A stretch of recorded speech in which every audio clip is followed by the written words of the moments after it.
All right, let's get right into it. In the world of premium noise-canceling headphones, there are two names that have been battling it out for, well, forever.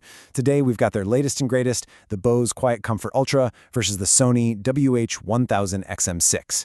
This is going to be the ultimate showdown, and by the end of this, we're going to figure out which one is actually right for you. So here they are, side by side. I mean, we're talking about two absolute titans of the audio world.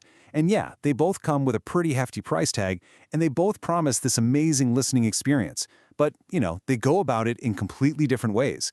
That's why the real question isn't just which one's better, it's which one is better for you. So, let's break it all down round by round. Okay, round one, design and portability. Let's talk about the first impression, right? What you see and feel before you even hit the play button. How do they look? How do they feel? And maybe most importantly for a lot of us, how easy are they to take with you? You can see the difference in their whole philosophy right away, can't you? Bose, they're going for this bold kind of accessory-like vibe. You've got these shiny metal parts, a big logo. I mean, these are designed to be seen. Sony, though, totally different story. It's all about being subtle and seamless. The design is cleaner, more minimalist, way more understated. And this is a huge deal, especially if you're a Sony fan. With the WH-1000XM6, folding is back, yes. I mean, this was a feature everyone loved, and then it just disappeared on the last model, the XM5. So its return is a massive, massive win for anyone who actually, puts their headphones in a bag and travels. And here's where that practical difference really hits you. Because the Sonys can fold down and they have this new magnetic case, getting them in and out of your bag is just quick and easy. The Bose, on the other hand, well, they don't fold, so you have to kind of carefully place them in their zipper case every time. Look, it's not the end of the world, but if you travel a lot, Sony has a clear, decisive advantage here when it comes to just pure convenience. All right, next up, what good is amazing sound if you can't stand wearing the things for more than an hour? That's right, it's time for round two, the all-day comfort test. And once again, we're seeing two totally different approaches. Think of it like this. Bose wants the headphones to feel like a soft pillow, just a relaxed, gentle fit that almost disappears on your head. Sony, they're going for more of a secure, sealed fit. The goal is to create this tight barrier around your ears to block out as much sound as possible, even before the electronics kick in. So let's dive into the Bose experience. And honestly, they are the comfort champions, no question. The ear cushions are just so incredibly soft and, plump. The clamping force, that squeeze on the side of your head, is way lighter. Plus, the ear cups are deeper, so you get more room for your ears, which is huge. It all just adds up to a fit with minimal pressure, making these things perfect for those super long listening sessions. Now, Sony's approach is, well, different. The cushions feel more like a dense memory foam that really molds to your head. But the clamping force is definitely stronger. You can feel it. It's doing that on purpose to create that really tight seal for noise isolation. And while the weight is distributed really well, that secure fit does have a downside. For some people, especially if you have larger ears, you might feel the inside of the headphone touching your ear. And that pressure, it can definitely get tiring after a few hours. Okay, now for the main event. This is what it's all about. Round three, the core performance. We're talking about the two things these headphones are legendary for. Their insane active noise canceling, and of course, their sound quality. Look, let's just get this out of the way right now. When it comes to just making the world go quiet, both of these headphones are at the absolute peak of what's possible today. Seriously, the battle for silence is so close that for most people, it's basically a tie. But okay, if we're going to get really nitpicky, there are some tiny differences. The Sonys are maybe a little bit better at killing those super low-frequency rumbles, like the engine of a plane or a train.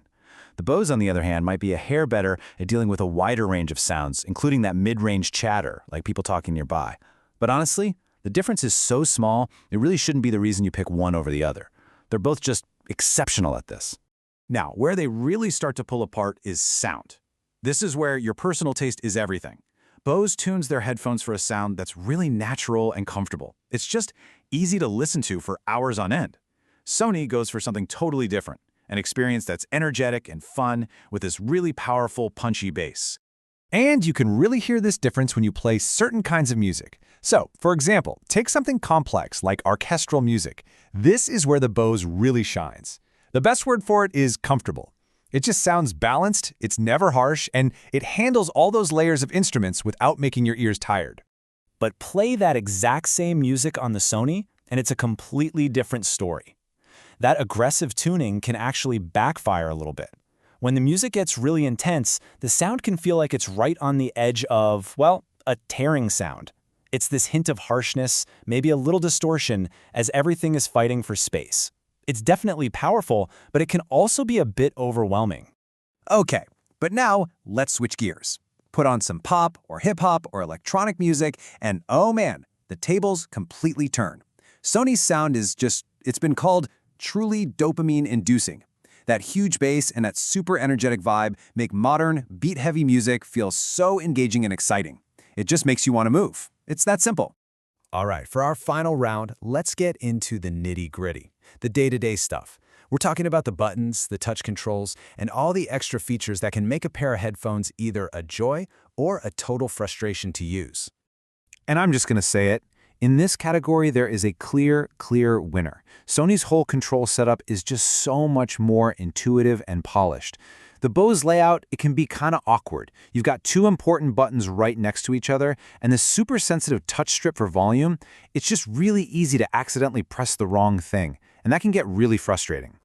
You can really tell Sony put a lot of thought into this. The power button, for example, feels different so you can find it without looking. The touch controls on the ear cup for play, pause, and volume, they just work and they're reliable. Then you jump into the app and you've got this amazing 10-band EQ to dial in your sound, plus these cool modes like movie theater, and get this, a physical button to mute your mic on a call. It's just a way more polished experience all around. So, where does that leave us? After all that, which pair should you go out and buy? We're at the final verdict. And the honest truth is, the best headphone really truly depends on what you care about most. So let's just lay it all out on the table. If you're the person who's always on the go and portability is everything, then the winner is Sony, hands down.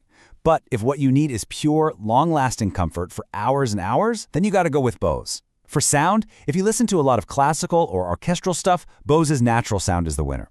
But if you're all about pop, hip-hop, and modern music, Sony's fun, energetic sound is gonna be the winner for you. And finally, for controls and features, Sony takes that one pretty easily. So hopefully that makes the choice a little bit clearer. You know, it's pretty incredible when you think about it. We are truly at the peak of what personal audio tech can do right now.